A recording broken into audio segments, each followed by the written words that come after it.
আসসালামু আলাইকুম everyone, welcome back to Alifa's diary. আজকে তৈরি করে দেখাচ্ছি ঢ্যাঁড়সের একটা রেসিপি। যারা ঢ্যাঁড়স খুব পছন্দ করেন তাদের আজকের এই রেসিপিটি আশা করছি খুব ভালো লাগবে। প্রথমেই বানিয়ে নিচ্ছি একটা মশলা। আমি এখানে নিয়েছি মরিচের গুঁড়া, হলুদের গুঁড়া, জিরার গুঁড়া, ধনিয়ার গুঁড়া, দিয়ে দিচ্ছি স্বাদ অনুযায়ী লবণ। এবার দিয়ে দিচ্ছি একটা টমেটো কুচি করে কেটে নিয়েছি। দিয়ে দিচ্ছি এখানে কাঁচামরিচ কুচি। কাঁচামরিচগুলো আমি একটু মোটা করে কেটে নিয়েছি। এবার দিয়ে দিচ্ছি ঢ্যাঁড়স কুচি করে। ঢ্যাঁড়স কুচিটাও কিন্তু আমি একটু মোটা মোটা করে কেটে নিয়েছি। মোটা করে কেটে নিলে যেটা হয়, ঢ্যাঁড়স ভাজিটা কিন্তু ঝরঝরে হয়। আর খুব বেশি চিকন করলে ঢ্যাঁড়স ভাজিটা একটু আঠালো টাইপের হয়ে যায়, খেতে ভালো লাগে না।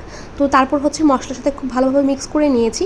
এবার আমি একটা প্যানের মধ্যে তেল গরম হতে দিয়ে এর মধ্যে দিয়ে দিচ্ছি সামান্য পরিমাণ রসুন কুচি, দিয়ে দিচ্ছি এর মধ্যে পেঁয়াজ কুচি। আমি কিন্তু এখানে সাদা তেলটা ব্যবহার করেছি। আর পেঁয়াজগুলোকে কিন্তু আমি ঢ্যাঁড়সের মতো একটু কিউব কিউব করে কেটে নিয়েছি। পেঁয়াজগুলোকে একদম লাল করে ভাজবো না, হালকা যখন একটু ভাজা হয়ে আসবে তখন এর মধ্যে এই যে ঢ্যাঁড়সটা মশলার সাথে মিক্স করে নিয়েছিলাম সেটা দিয়ে দিচ্ছি। এবার ভালো করে মিক্স করে নিয়ে এটাকে ঢেকে রান্না করব 5 মিনিটের মতো। ঢ্যাঁড়সটা কিন্তু রান্না হতে খুব বেশি সময় লাগে না, একদম 5 মিনিট ঢেকে রান্না করলে কিন্তু একদম নরম হয়ে যায়। তারপর আপনি যতটুকু ভাজা খেতে চান সেটার উপর ডিপেন্ড করে। তো আমি 5 মিনিটের মতো চুলার আঁচটাকে অল্প করে রেখে এটাকে সিদ্ধ করে নিয়েছি। এটা কিন্তু 5 মিনিটে বেশ নরম হয়ে গেছে। এবার এটাকে ঢাকনাটা উঠিয়ে আরও 3 থেকে 4 মিনিটের মতো একটু ভেজে নেব।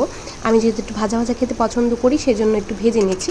আপনারা চাইলে ওইরকম 5 মিনিট ঢেকেই কিন্তু এটা খাওয়ার জন্য রেডি হয়ে যায়, চাইলে আর পরবর্তীতে ভাজতে নাও পারবে। তো এরপর হচ্ছে আমি এর মধ্যে ফ্রেশ কিছু ধনিয়া পাতা দিয়ে দিয়েছি। এবার কিন্তু এটা একদম রেডি। খুবই অল্প টাইমে এই জিনিসটা তৈরি হয়ে যায়, সকালবেলা কিন্তু কোনো ঝামেলা ছাড়াই তৈরি করে ফেলতে পারেন। এই ভাজিটা কিন্তু ভাতের থেকে রুটি দিয়ে খেতে বেশি ভালো লাগে, আর সকালবেলা এই ভাজিটা থাকলে কিন্তু আর কোনো কিছুরই তেমন প্রয়োজন পড়ে না। এই সহজ একটা রেসিপি অবশ্যই বাসায় ট্রাই করে দেখবেন।